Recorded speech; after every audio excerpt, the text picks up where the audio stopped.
Palestinian students to attend Grinnell College, and more curricular work, more Palestinian speakers on campus, because it's a long-term fight.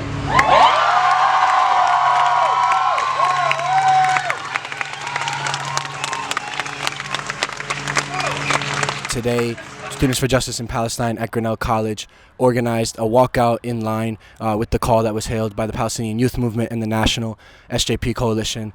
So we were joining different colleges and universities across the country that are calling for a walkout, that are saying we're not going to stay silent, we're not going to be complicit when there is genocide and ethnic cleansing being committed against the Palestinian people. All of my beliefs and my whole worldview is derived from the idea that we owe each other something because of our shared humanity.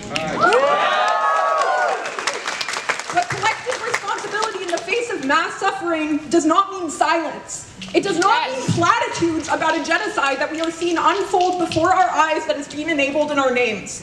We have been taught about freedom of speech and to have humanity. Yet when it comes to Palestinians, you suddenly forget about humanity. You talk about diversity and multicultures, but suddenly Ukrainians are more precious than Palestinians. So do not teach us about diversity if you will grant us for who are white. Do not teach us about humanity if you still call our children the children of the dark and our people human animals. As someone who is originally Palestinian and still identifies as Palestinian, I strongly condemn the attack that happened on October 7th by Hamas.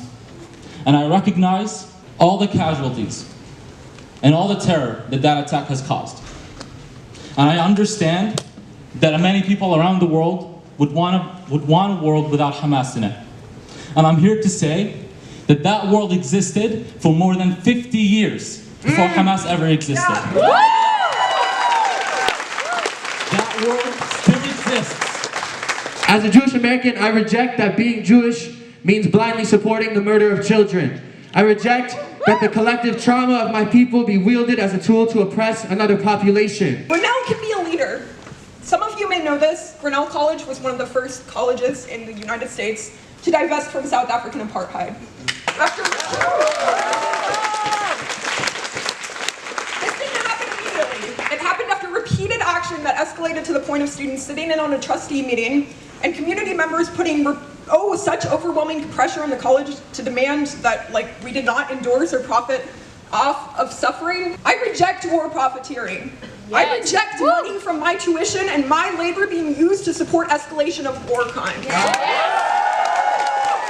I thought the turnout was really fantastic. I was really happy to see so many people, whether they had class or not. There were folks who came through, there were folks who left their classes, who clearly think it's important to say that we're not going to stay silent during this time. Do you have any comments on the crackdown that we've seen by politicians and by some donors of colleges against students who are protesting in favor of Palestine?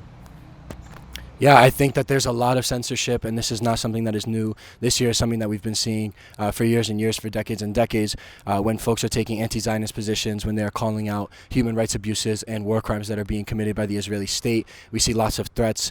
We see threats of doxing that are happening, and that is all part of this manufactured support for the Israeli state and trying to obscure the reality, which is a case of genocide and ethnic cleansing of the Palestinian people. The family that I have in Gaza that are now missing, they're not terrorists. They're not military people.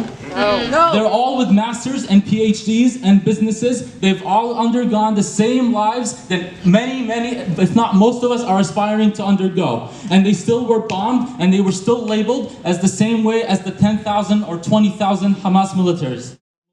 Ceasefire now! Ceasefire now! Ceasefire now! Ceasefire now! Ceasefire now!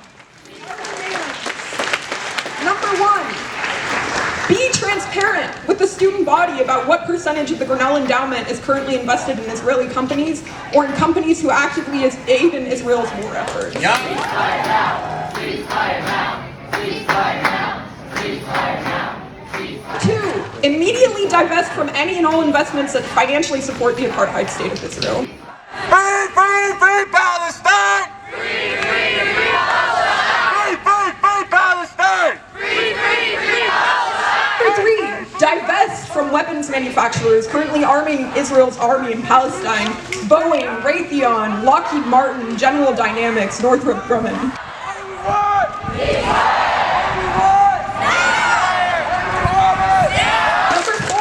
Release a statement that A, calls for a ceasefire in Palestine and an end to U.S. military aid in Israel, B, acknowledges the occupation of the West Bank and the siege of Gaza, and C, acknowledges that this violence is not neutral, but rather genocidal violence and the ethnic cleansing of Palestinians. We charge you with genocide! Netanyahu, you get high! We charge you with genocide! Last, create a scholarship fund for Palestinians to attend Grinnell College and increase Palestinian scholarship and curricular work in campus activities.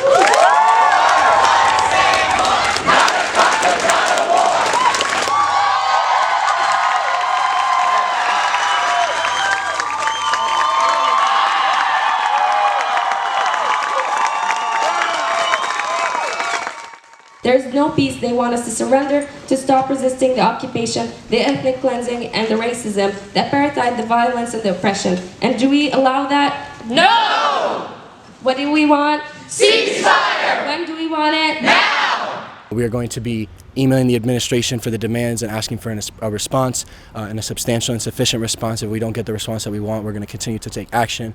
If a ceasefire is not called by Grinnell, is not called by the U.S. government, we are going to continue to take action and support a ceasefire, because there are lives being lost every single day. And when I say lives being lost, I mean hundreds of lives being lost every single day. We are also asking people to call their representatives to take action, to call Congress and say that we want a ceasefire as well. So we will continue to be out here in the streets. We will continue to be mobilizing digitally. We will continue to mobilize and take collective action in whatever way we possibly can until Palestine is free.